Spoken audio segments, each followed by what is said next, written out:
Edmonton, local breaking news with Nariman Isa. Good evening. The fate of a man accused of hitting and killing a Fort Saskatchewan woman with a U-Haul while on the run from police is now in a judge's hands. The trial wrapped up in Wetaskiwin late this afternoon. CTV's Amanda Anderson reports. An Edmonton police fingerprint expert says one of several fingerprints lifted from this U-Haul was found to be a match for Peter Ashby. The officer was the last witness called in Ashby's 3-week-long trial. Ashby is accused of driving a U-Haul that was evading police. The U-Haul struck and killed 45-year-old Cassandra Gartner before hitting another vehicle head-on, then coming to rest next to a 7-Eleven. The Crown says the person seen getting out of the U-Haul in this video shown in court is Peter Ashby, and he was the person who was driving it. During closing arguments, the Crown went over key evidence it says proved its case. He told the court Ashby's DNA was found on the U-Haul's airbag and in a car stolen near the 7-Eleven. He said the same clothing seen in the video was seized from the home in Wainwright where Ashby was arrested. The Crown also spoke about a witness who lived in the same house at the time. She claims he confessed. At one point was screaming and crying and said Gartner's name about 80 times. The defense argued the Crown did not prove its case beyond a reasonable doubt, saying it was circumstantial. She said there were 3 people reported to be in the U-Haul, including another man, and asked the court to consider if that person could have been the driver. The justice now has a few weeks to come to a decision. Her ruling is expected in early February. Amanda Anderson, CTV News, Wetaskiwin. Covenant Health says it's working to rectify a mouse infestation at the Edmonton General Continuing Care Centre. Covenant Health says it switched to a new pest control company last year that is supposed to do bi-weekly inspections. Alberta's opposition NDP says this issue was flagged to authorities 6 months ago. It wants the province to increase transparency on health inspection reports and to beef up whistleblower protections for staff who flag issues like this. One Edmonton General volunteer says he's heard many stories about mice in people's rooms. She's confined to her bed, and she's terrified. She said to me, I didn't want to get out of bed, and the first thing I did was try to kind of get my blankets and my sheets kind of tucked up, because the last thing I wanted was for a mouse to crawl up on the sheets or the blanket and come into my bed. The province says because the Edmonton General is a mixed-use facility, it's limited in its oversight.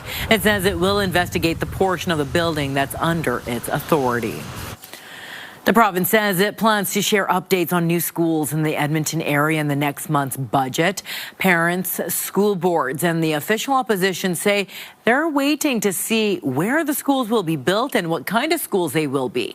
They also question whether this will alleviate pressure on schools already filled to the brim. CTV's Connor Hogg has more. We have 8 kids. They are in elementary and junior high. And I have a second one going off to junior high next year. So when they were all in elementary, it was super easy. Caitlin Caniff's daily commute has gotten less easy as the years have gone by. Every morning she leaves her home in Ramsey Heights to drive 45 minutes to Archbishop Joseph McNeil, followed by Earl Buxton School. At lunch, she drives half an hour back to Earl Buxton to drop off her kindergartner and back to McNeil to pick up her daughter and take her to a gymnastics facility. After school, she drives back to both schools again to pick up the rest of the kids, about 2 hours and 15 minutes every weekday. I'm used to it, I would say. I joke that I'm just a chef and chauffeur and, the butler here. Schools with space close to home are a luxury many Edmonton families can't enjoy. The space that we have is finite, and as we continue to grow, we're going to have to be more creative about how we continue to accommodate students as close to home as possible. The press secretary for the education minister says that there are 34 schools in the upcoming budget for the Edmonton area. That also includes surrounding communities and school districts. The schools chosen will be based on the list of submissions provided by each school board. I will believe it when I see it from the minister when he says he's promising new schools. Edmonton Whitemud's MLA says Caniff's experience isn't an outlier. It also means it really affects the parent's ability to be able to work and do the things they want to do. As a parent who sometimes does drop off and pick up, I can tell you it doesn't coincide with a work day. Caniff's daughter will go to junior high school next year, and she says the realities of her sports schedule and driving distance mean she may have to be homeschooled. As a parent, you got to figure out, can you get them there? You know, is it all going to work out for the siblings coming after them? Like, it's quite a big decision. The province says the 34 projects in the works will include a mix of public, Catholic, and public charter schools. According to the EPSB's Director of Infrastructure, it takes on average 3 to 5 years to build a school. Connor Hogg, CTV News, Edmonton. The city ended its Phase 2 parking ban earlier tonight. It's been a rough road for many Edmontonians as crews tried to clear out the snow, and people are making sure the city knows about it. The city issued the residential parking ban 11 days ago to clean up after record amounts of snow in December. Now, it says 311 was so swamped with calls about snow clearing that it eventually had to stop taking them. For nearly 2 weeks, we've heard from Edmontonians who say their streets haven't been cleared or they were ticketed unfairly. We've also heard complaints about windrows, icy roads, and slippery sidewalks. I'm not sure why they didn't come by and sand after they did the plowing, because I think they just made the situation worse, unfortunately. It doesn't make sense that you would get a ticket for when the plows aren't around, even for a week. We've done everything that we can to be caught up on the notifications and to be aware of the dates. When things are arbitrarily changed, and we don't have an opportunity to get educated on it using the systems that the city has put in place, that's where it's unfair. From the start of December until now, 311 received more than 33,000 calls related to snow and ice control. That is 3 times more than the same time frame last year and 10 times more than the year before that. 311 will start taking calls about snow clearing again as the ban has been lifted. Hope Mission says it will expand its shelter capacity with the need for overnight shelter reaching a new high.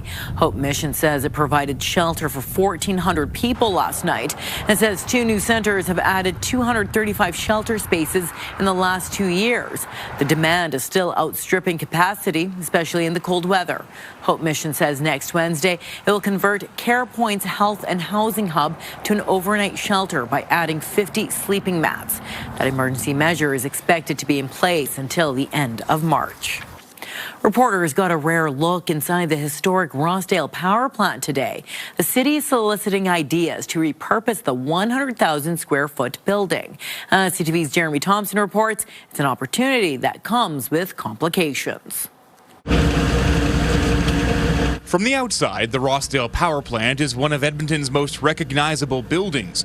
Inside, it's a sprawling industrial cavern few have ever laid eyes on. To be able to welcome the public into this space would just be amazing. It'd be awesome.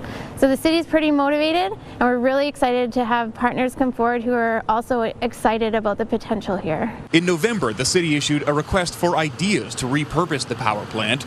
It's providing applicants with all the information it has on the 94-year-old building's condition, history, and current context as the Rossdale neighborhood prepares to add thousands of new homes. We're looking for folks to identify what their vision might be, begin to define the pathway for how they would achieve that with what partners or what kind of funding streams they would be looking at. It's not all big open spaces in this building. This little tunnel goes underneath a River Valley Trail to Pump House 1, an area that still has all of the original machinery and will likely be preserved during renovations as an interpretive historic area. When citizens come through the building, they can sort of understand, oh, this machine was doing this, and it was actually pulling water out of the river and pushing it over into the boilers and then into the turbines, and then that's why you had lights on in your house. That tangible connection to the past is partly why the province designated the power plant as a historic resource in 2001 when it was still producing power.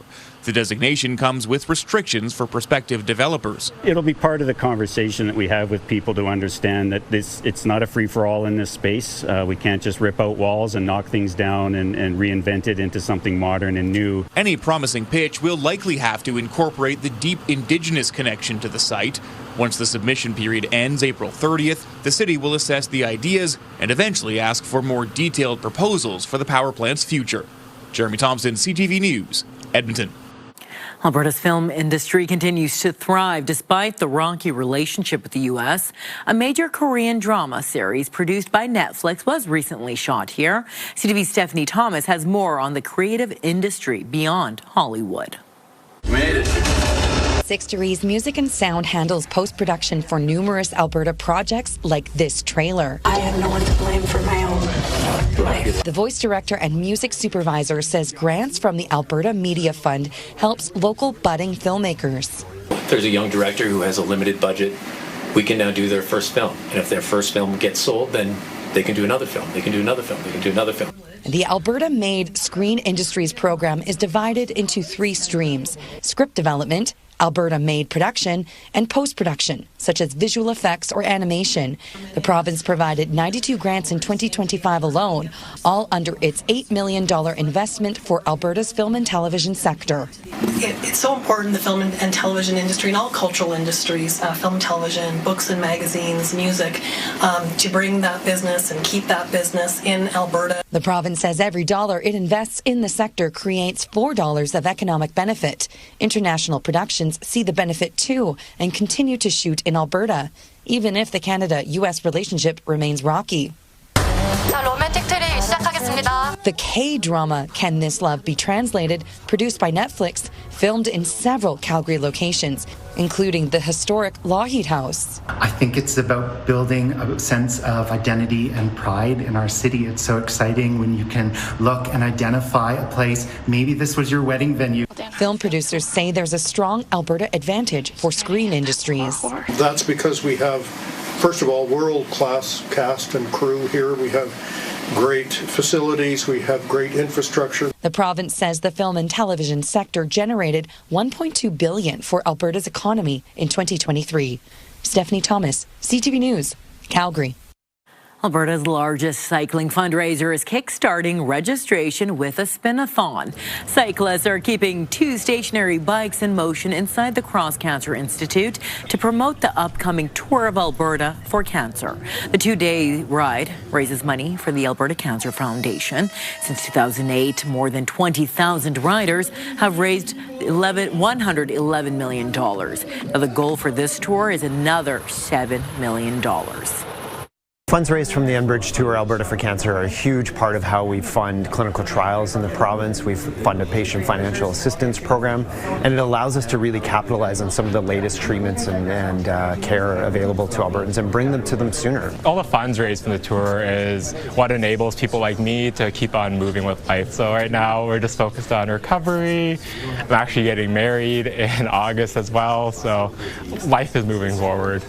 Registration is open until the ride, and that tour takes place July 18 and 19th, starting at the Strathmore Stampede grounds. And if cycling isn't up your alley, you can support the cause by donating to a rider. The Edmonton Oilers celebrated 2 of its former players during last night's game at Rogers Place. The Oilers organization would like to welcome back former Oilers Petula and Stuart Skinner. Defenseman Brett Kulak and goalie Stuart Skinner returned to Edmonton for the first time since being traded to Pittsburgh. No booze, just a lot of stews, even though the Oilers were losing 3-0 at the time. Now, Pittsburgh scored 3 goals over a 37-second span during the first 3 minutes of the game. The Penguins eventually defeated the Oilers 6-2. The Oilers are back in action tomorrow night, where they host the Washington Capitals. Puck drop is at 8. A teen from St. Albert has been named Swimming Canada's Para-Athlete of the Year. Now, we first introduced you to Reed Maxwell 2 years ago. The 18-year-old was born with half of his right leg missing. He also has prune belly syndrome, which affects the development of abdominal muscles. Now, he says being named Para-Swimmer of the Year came as a shock, as he's fairly new to international competition. His next goal is the 2028 Summer Olympics in Los Angeles. I want to keep getting faster and stronger. So that was definitely my motivation, but it is one hell of a shock for it to, for this big goal to have been going for so long and for this dream to have been in the back of your mind forever, and then for it to have actually happened. Last year, he reached the podium twice with 2 silver medals. This year, he will concentrate on trials in Montreal and the Pan-Pacific Swimming Championships in LA. Well, coming up next, a behind-the-scenes look at how a group monitors avalanche activity in our province's mountains. So when you got a bunch of new snow, a bunch of wind, and some warm temperatures, it does promote cornice development. Good evening, folks. Temperatures were around -10 in the west this afternoon. but mid-minus 20s in the east. And again, we're going to see one more really cold day in eastern Alberta. Here in Edmonton, pretty similar temperatures tomorrow afternoon to what we saw today. And then some wind chill to contend with on Sunday. We'll let you know when it's finally going to really warm up in just a few minutes.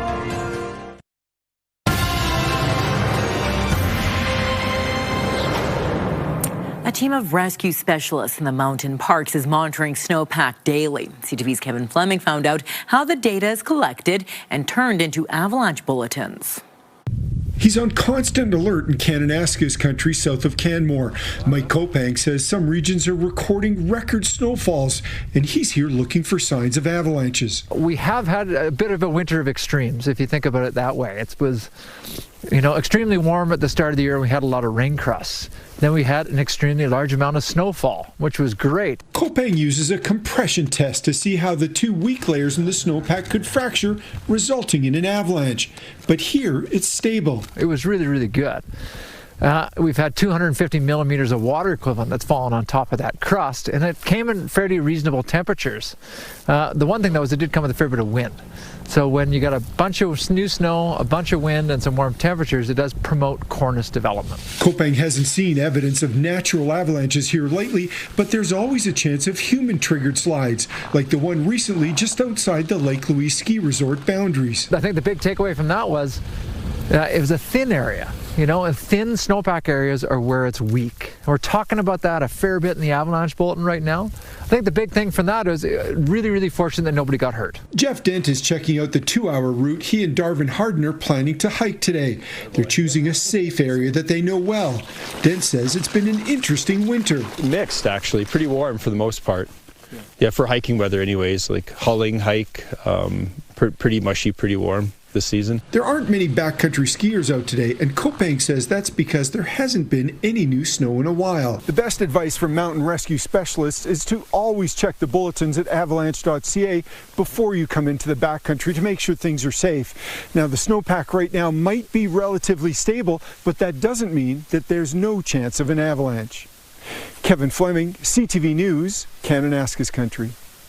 Parks Canada says it has resolved recent technical issues and says next week's reservation launches are going ahead as planned. Now, those include backcountry campgrounds in Banff on Monday and front country campground reservations in Jasper on Tuesday.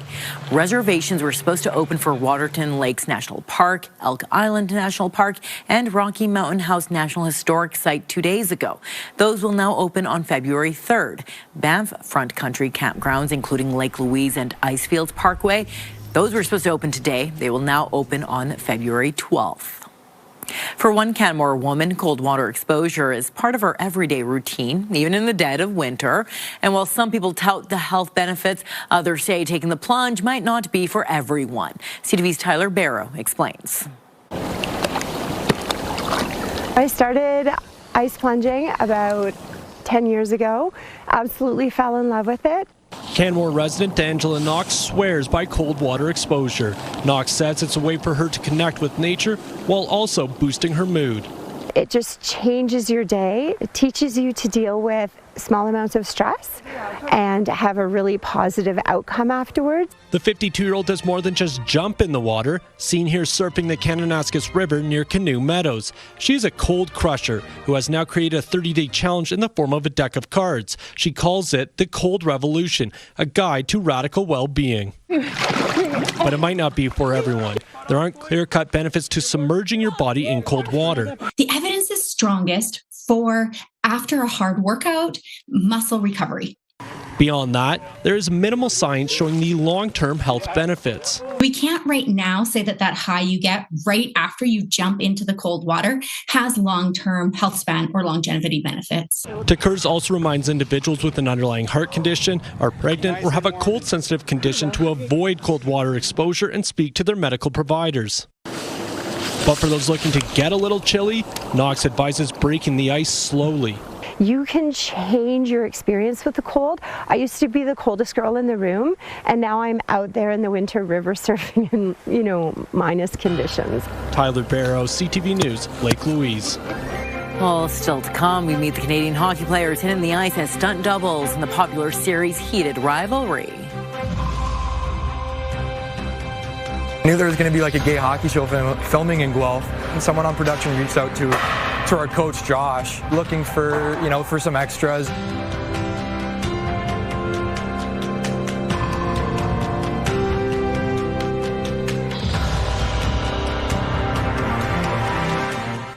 Programming brought to you by James H. Brown Injury Lawyers, the heavy hitters of injury law. Welcome back. Minus 27 this morning in the city, minus 30s outside the city, so about 15 degrees colder than average. Look at your sunset, 4:59 starting this weekend. Yeah, sure, it may not be all that much warmer, but we're going to be post 5 p.m. sunsets. Minus 16 for a daytime high today. We'll be in the same range tomorrow. It will be considerably milder in the morning. There's cold warning still in effect. We'll show you those temperatures in a moment in east central and northeastern Alberta. And then this snowfall warning for the foothills. Rocky Mountain House off to the west and northwest. 10 to 20 centimeters worth of snow. Get some upsloping there. And so that'll amplify that snowfall. Here in Edmonton, cloudy skies in the morning. We'll get some clearing late in the day, and that will allow temperatures to drop into the minus 20s for Sunday morning. It will get to about minus 7, minus 8 for a daytime high Sunday afternoon, but wind chill is going to make it feel considerably cooler. Here's your Arctic air slowly making its way off to the east. Big warm-up on Sunday, but watch, there's another pocket of Arctic air, so that'll drop temperatures on Monday. This is the warm-up that really starts to take hold Tuesday, Wednesday of next week. Temperatures around minus 30 overnight tonight, early tomorrow morning. Could see wind chill potentially around minus 40 or into the minus 40s. Minus 18 for Edmonton and minus 12 in Grand Prairie. You're back to about minus 9 for a high tomorrow, so pretty similar to today. Similar temperatures as well in northeastern Alberta in the minus 20s. Minus 13 for Red Deer. I think most of that snow is done by early to mid-morning. Jasper gets a little bit of snow in minus 5. Here in Edmonton, look, there's your temperatures. Pretty steady, minus 16 to minus 18 range through tomorrow. A lot cooler there Sunday morning in the minus 20s, and then a lot warmer, at least it would appear that way, in the afternoon. But no wind chill Saturday, whereas the wind will be a little gusty on Sunday, and so it's not really going to feel all that much warmer on Sunday. Same goes for Monday, minus 12. A few flurries potentially. Tuesday, Wednesday, we're back into the minus 5 range. And then after that, around or above 0 to close out the month of January. That is your forecast. Vancouver topped the list of Canadian cities with the most traffic congestion. TomTom's annual traffic index found that drivers there averaged 29.5 minutes to travel just 10 kilometers in the morning commute. Now, the survey says Vancouverites lost nearly 5 days last year idling in rush hour. Toronto came in second place. Edmonton was 10th of the 13 cities named, just behind Calgary. We lost 2.5 days in traffic. Well, by now, you've likely heard of the hit Crave television series Heated Rivalry. The filmed in Canada show has made stars of many in its cast. There's also some homegrown hockey talent on the show that isn't getting the same recognition. CTV Spencer Turcotte explains. A third-year accounting student, Jonah DeSimone, thought his hockey career at the University of Guelph was winding down. I had 2 concussions last year, so decided to step away from the team. But his on-ice time was revived in a roundabout way. I knew there was going to be like a gay hockey show filming in Guelph, and someone on production reached out to our coach Josh, looking for, for some extras. Turns out Jonah's height and weight fit the bill perfectly to be a body double for Hudson Williams, a co-star in the smash Crave hit Heated Rivalry, which is a romantic drama that shines a light on LGBTQ2S+ representation in hockey. And just to be clear, given the spicy scenes... No, only the on-ice scenes. When audiences see Hudson Williams' character Shane Hollander showing off his skills on the ice, it's actually Jonah. For the All-Star sequence and one of the first 2 episodes, I spent like an hour working with Hudson on how would it look when I'm shooting? He says the actor was receptive to learning the mannerisms of a hockey player. They had to ensure everything was identical between them for scenes where Jonah stepped in, how their sticks were taped, how their skates were tied, and even the chirps. I get chirped for being a bad chirper. He gave me the lowdown of the situation. I was like, I would say like, go home, right? I think it's a good chirp. And apparently everyone thought it was like very fitting for the character that he's a bad chirper. And I was like, I thought it was kind of good. The show has been greenlit for a second season, and Jonah is hoping he'll be back as a body double. I'm just waiting for the call, and I'll come back with some better chirps for next season. Spencer Turcotte, CTV News, Guelph. Well, that's all the time we have for tonight. Thank you so much for watching. Have a good rest of your evening, a great weekend, and try to stay warm. Good night.